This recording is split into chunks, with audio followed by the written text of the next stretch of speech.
May mga katahimikan palang maingay, hindi dahil may tunog, kundi dahil may nararamdaman kang pilit mong itinatago. At doon sa dilim ng katahimikan, doon nagsimula ang mga lihim. Hindi ako sanay sa tahimik. Lumaki akong may radyo sa umaga, TV sa hapon, at boses ng kung sino-sino sa gabi. Pero nang dumating si Jody, doon ko unang naramdaman ng katahimikan pala ay pwedeng maging tao. Sa boarding house, sa lumang sahig, manipis na dingding at isang lalaking bihirang magsalita. Si Jody, hindi siya suplado. Parang may iniingatan lang, laging naka-earphones, laging may hawak na kape. Laging umiiwas sa tanong na, kamusta ka? Sa una, wala lang, roommate lang, kasama sa kusina, kasabay magbayad ng renta. Hanggang isang gabi, brown out, mainit, tahimik. At doon ko narinig ang unang tunog na galing sa kanya. Isang buntong hininga. Mahaba, mabigat. Parang may gustong sabihin pero walang lakas ng loob. Okay ka lang? Tanong ko kahit alam kong delikado ang tanong na yun. Hindi siya sumagot agad. Narinig ko lang yung paggalaw niya sa kama, ang langit-ngit ng kahoy, at ang katahimikang mas lalong lumalim. Sanay na ako. Sagot niya sa wakas. Mahina, halos pabulong. Hindi ko alam kung anong ibig niyang sabihin. Sanay sa dilim, sanay sa tahimik, o sanay sa walang nagtatanong. Hindi na ako nagsalita. Humiga na rin ako, pinakinggan ang kisame, pinakinggan ang gabi. Pero sa gitna ng katahimikan, may isang bagay na malinaw. Hindi lang kami magkasama sa kwarto. May kung anong nagsisimulang gumalaw sa pagitan naming dalawa. Hindi ko alam kung handa na ba akong pakinggan ang tunog nito. May mga pagitan pa lang hindi nasusukat ng metro. Isang kama, isang dingding, isang hininga. At lahat ng yun pwedeng maging sobrang lapit o sobrang layo. Simula nung gabing yun, parang may nagbago. Pero walang umaamin. Pareho pa rin ang routine. Pareho pa rin ang oras ng gising. Pareho pa rin ang katahimikan. Pero ngayon, may laman na ang tahimik. Napansin ko na maliliit na bagay kay Jody. Kung paano siya magtimpla ng kape, laging sakto. Parang ayaw magkamali kahit kanino. Kung paano siya magbihis, simple, malinis. Pero parang may laging tinatago sa ilalim ng damit. At kung paano siya umiiwas sa mata ko, na parang kapag nagtagal, may mabubunyag. Isang umaga naabutan ko siyang nakaupo sa gilid ng kama. Hindi pa nakasuot ng earphones at bihira yun. Hindi ka papasok? Tanong ko. Umiling siya at ang sabi niya, late na lang. Gusto kong tanungin kung bakit pero natutunan ko na may mga tanong na mas mabigat pa sa sagot. Kaya umupo na lang ako sa tabi niya. Hindi kami nagkatinginan, hindi rin nag-usap. Pero ramdam ko yung init ng braso niya kahit hindi kami nagdidikit. Sa gitna ng katahimikan, narinig ko ulit ang buntong hininga niya. Mas maikli ngayon, mas pagod, at ang bigla niyang tawag, "Anjo." Hindi ko siya nilingon agad. Takot ako. Dahil kapag tiningnan ko siya, baka hindi na ako makaiwas.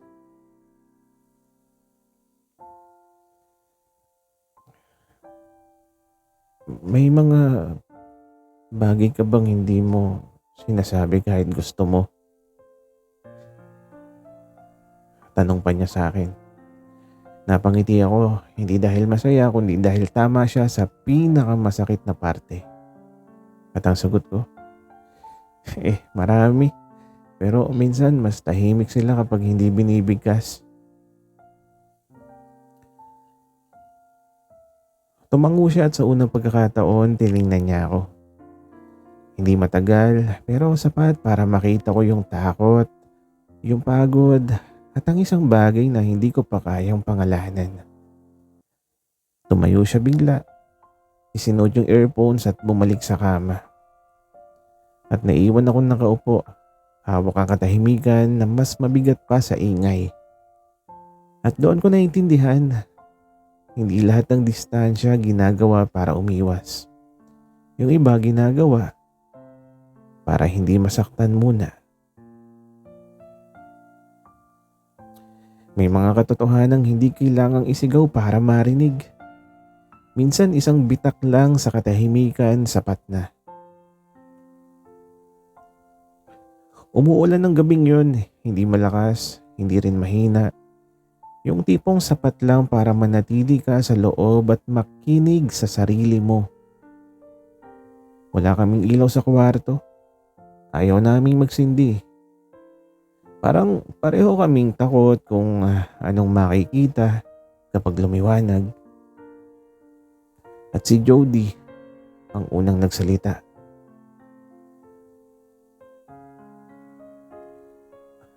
"Bakit hindi ka nagtatanong?" Wika niya. At ang sagot ko, "Nagtatanong ako. Sa isip." Napangiti siya. Mahina pero narinig ko. "Takot ka rin?" Tanong ko sa kanya. Matagal bago siya sumagot. At sa pagitan ng patak ng ulan, narinig ko yung pinakamabigat niyang hininga. Takot ako magsalita eh. Kasi kapag nagsalita ako, baka wala nang umatras. At doon ko naramdaman yung kaba sa dibdib ko. Hindi dahil sa ulan, kundi dahil pareho kami ng takot. Lumapit siya, hindi ko nakita, pero ramdam ko. Yung presensya niya na malapit, mainit, totoo. At ang sabi niya, na parang unang beses binigkas yung pangalan ko na may laman. "Anjo, kung may marinig ka, pangako bang hindi mo ako iiwan?" Hindi ko siya sinigot agad kasi alam kong ang sagot ko may kapalit. Kaya ang ginawa ko lang ay ang kaya kong gawin. Inabot ko yung kamay niya sa dilim, hindi mahigpit, hindi rin bitaw. At ang sabi ko, "Hindi ako aalis. At kung aalis man ako, kasama ka." Narinig ko yung hikbi niya ng mahina pero hindi niya binitawan yung kamay ko. At sa unang pagkakataon may tunog na mas malakas pa sa ulan. Ang dalawang pusong sabay tumibok sa dilim ng katahimikan. Hindi pa rin niya sinasabi ang lahat. Hindi pa rin namin pinapangalanan ng nararamdaman. Pero alam ko na, may mga katotohanan kapag narinig mo, hindi mo na kayang balewalain.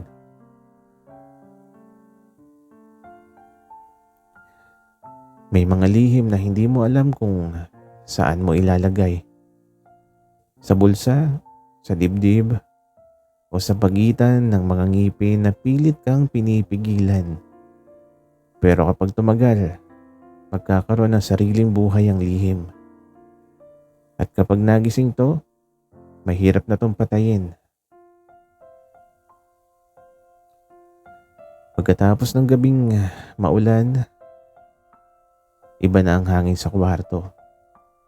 Parang may nakikitang iba ang paligid, hindi dahil may ilaw, kundi dahil may nagbabago. Pero hindi kami nag-uusap ng masyado, parang pareho kaming natatakot na kung magsalita kami baka masunog ang mundo. Isang araw habang nagluluto ako sa kusina, nakita ko si Jody na nakaupo sa hagdan. Nakatingin sa labas pero parang hindi naman talaga tumitingin. Jody, tawag ko. Hindi siya tumingin.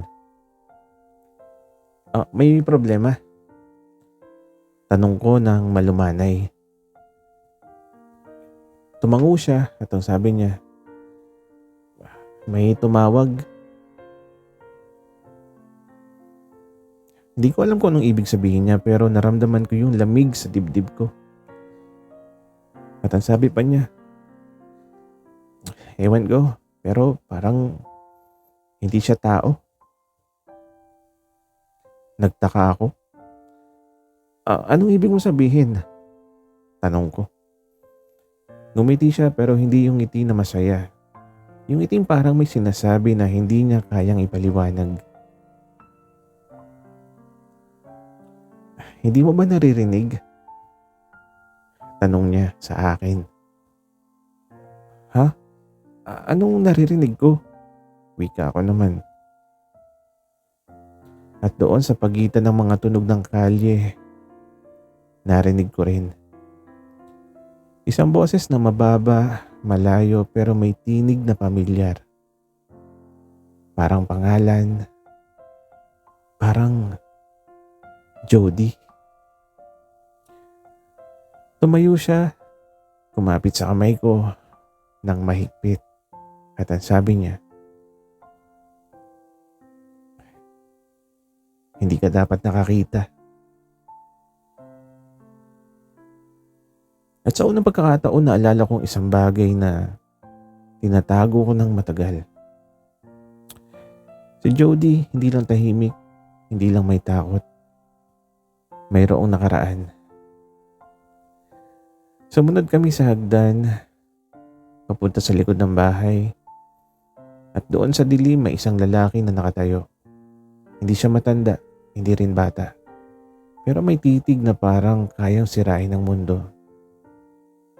At kapag nakita ko yung mukha niya, kalamnan ko'y nanigas. Jody, bakit nandito ka? Sabi ng lalaki. Hindi siya sumagot pero naramdaman ko yung takot niya. Hindi dahil sa lalaki kundi dahil sa kung ano yung alam niya na hindi ko pa alam. Anjo, lumayo ka. Sabi niya ng mahina. Pero hindi ako umalis. Dahil sa unang pagkakataon naiintindihan ko. Hindi basta-basta yung katahimikan ni Jody. May dahilan. At ang dahilan ay hindi niya kayang ipagtapat sa akin nang hindi masaktan. Ang lalaki kumapit, kinuha yung kamay ni Jody na parang may hawak na tali. At ang sabi ng lalaki, hindi ka papayagan yan. Hindi ko alam kung ano ibig sabihin niya pero ang puso ko parang pinipiga. At sa loob ng katahimikan, narinig ko ang tinig ni Jody. Hindi mula sa bibig niya, kundi mula sa kanyang mga mata. Anjo, kung may mangyari sa akin, huwag mo akong hanapin. At doon sa dilim ng katahimikan, naramdaman ko yung isang bagay na hindi ko pa nararamdaman. Ang pag-ibig ko kay Jody, ay hindi lang basta pag-ibig. Ito na yung dapat kong ipaglaban. May mga bagay na kapag tinakasan mo, hindi ka talaga makakatakas. Hindi dahil mahina ka, kundi dahil ang takot mo ay nagiging bahay mo. Pero may mga taong darating para sirain ang bahay na yun. Kahit masakit, kahit delikado, kahit kailangan mong magtiis. At sa gabi ng dilim, may liwanag na nagsimulang sumilip. Pagkatapos ng araw na yun, iba na ang mundo ko. Hindi na ako makatulog ng maayos, hindi dahil sa ingay, kundi dahil sa katahimikan. Kasi alam ko na, hindi lang pala si Jody ang may tinatagong lihim. Ako rin. May nararamdaman ako na hindi ko pa kayang pangalanan. At dahil doon parang may tumama sa puso ko na kailangan ko siyang protektahan kahit hindi ko alam kung paano. Lumipas ang ilang araw, wala nang lumalabas na lalaki. Wala na ring tawag, pero ramdam ko yung presensya ng panganib.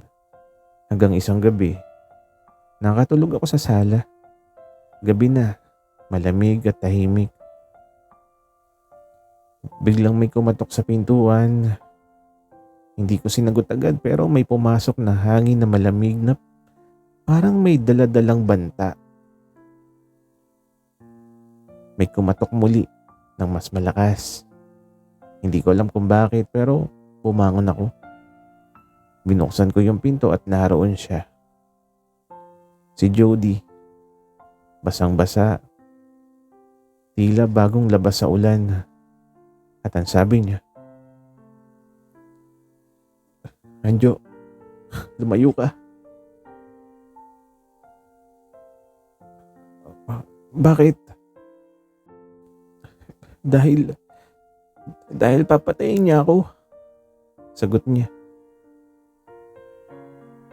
Hindi ko alam kung sino siya, pero naramdaman ko yung bigat ng salita. At ang sabi ko, hindi kita papayagan." Huminga siya ng malalim na parang pinipilit na maging matapang. "Anjo, kung sasabihin ko sa iyo yung buong katotohanan, baka ikaw din yung masaktan." Wika niya. At ang sagot ko naman, "Masaktan man ako, hindi ako aalis." Tumango siya at doon ko nakita ang luha sa mata niya. Unang luha na nakita ko sa kanya.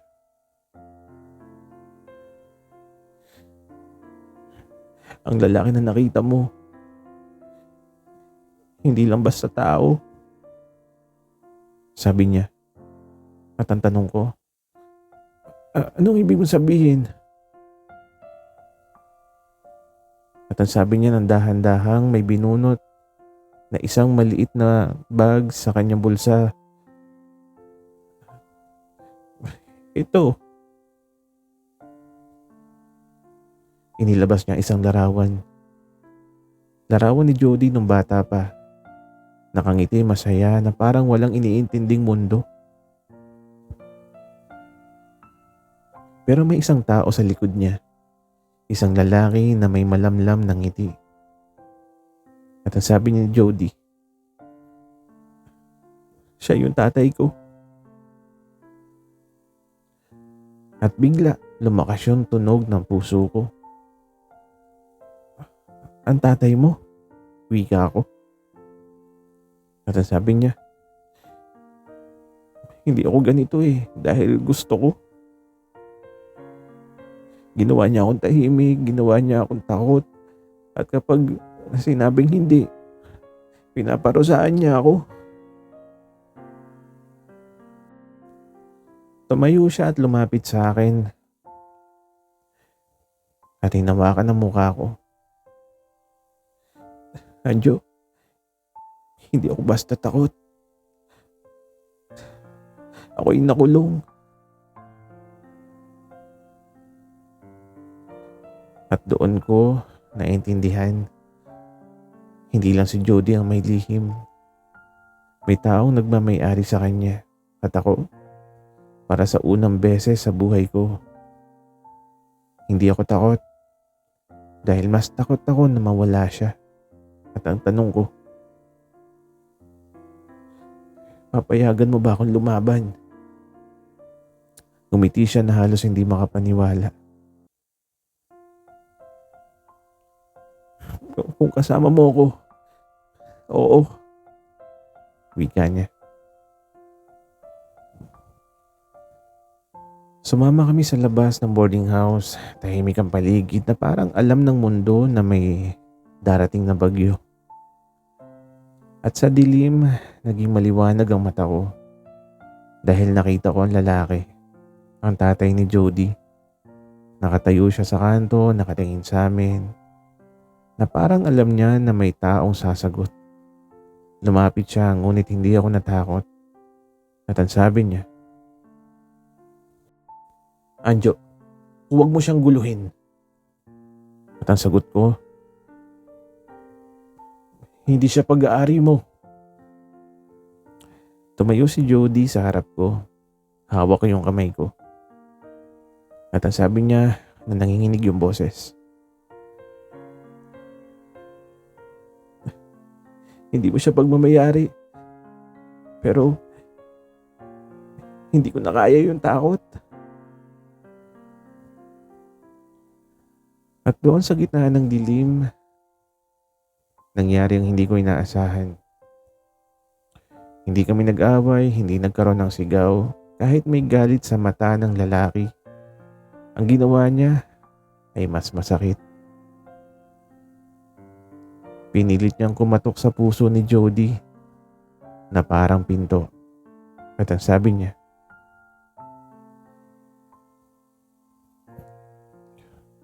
"Uuwi ka na. Babalik ka sa akin." Pero tumayo si Jody. Tiningnan siya ng diretso at ang sabi niya, "Hindi. At kung kailangan mo magalit, magalit ka na sa akin." At sa isang iglap, parang bumagsak ang pader ng katahimikan. Hindi dahil sa sigaw, kundi dahil sa katapangan. Pag-uwi namin, humiga kami sa kama. Hindi kami nag-usap agad pero ramdam ko yung pagbabago. May katahimikan pa rin pero hindi na ito nakakabigat. Ngayon, ang katahimikan namin ay parang pahinga. Parang sandali kung saan pwede kaming huminga ng hindi natatakot. Hinawakan ko yung kamay niya. At ang sabi niya, "Anjo, may gusto kong sabihin." At ang sagot ko, "Sabihin mo." Tumango siya at ang sabi niya, "Salamat. Salamat sa pagdating mo. Salamat sa paghawak mo sa akin kahit takot ako."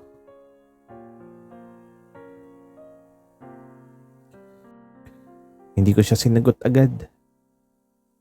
Dahil alam ko na ang sasabihin ko hindi sapat. Kaya hinawakan ko na lang siya ng mas mahigpit. At sa dilim ng katahimikan, doon ko naramdaman ang isang bagay na dati kong kinatatakutan. Na ang pag-ibig ko kay Jody ay hindi na lang pag-ibig. Ito na yung liwanag. Sa dilim ng katahimikan, may mga taong natutong magsalita kahit natatakot. May mga pusong natutong magmahal kahit nasaktan. At may pag-ibig na hindi basta nawawala, kundi nagiging lakas. May mga gabi na hindi mo alam kung kailan ka titigil sa paghinga.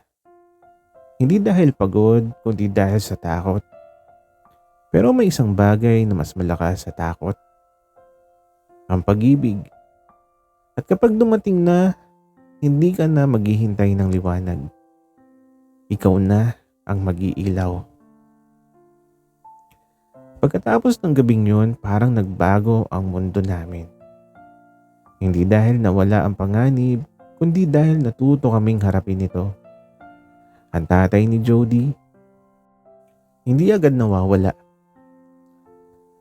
Pero hindi na siya nakokontrol sa buhay niya. At si Jody nagbago na. Hindi na siya yung tahimik na umiiwas. Hindi na siya yung laging natatakot. Ngayon, siya yung lalaking may tinig at ang tinig niya ay para sa akin. Isang araw habang naglalakad kami sa tabi ng dagat, sinabi niya ang isang bagay na matagal ko nang gustong marinig. At ang sabi niya, "Anjo, tumingin ka sa akin ng diretso. Alam mo ba na sa tuwing kasama kita, parang napupuno ang katahimikan ko." At ito huminga ako at ang sabi ko, "Puno ng ano?" At ngumiti siya at ang sabi naman niya, "Puno ng katiyakan."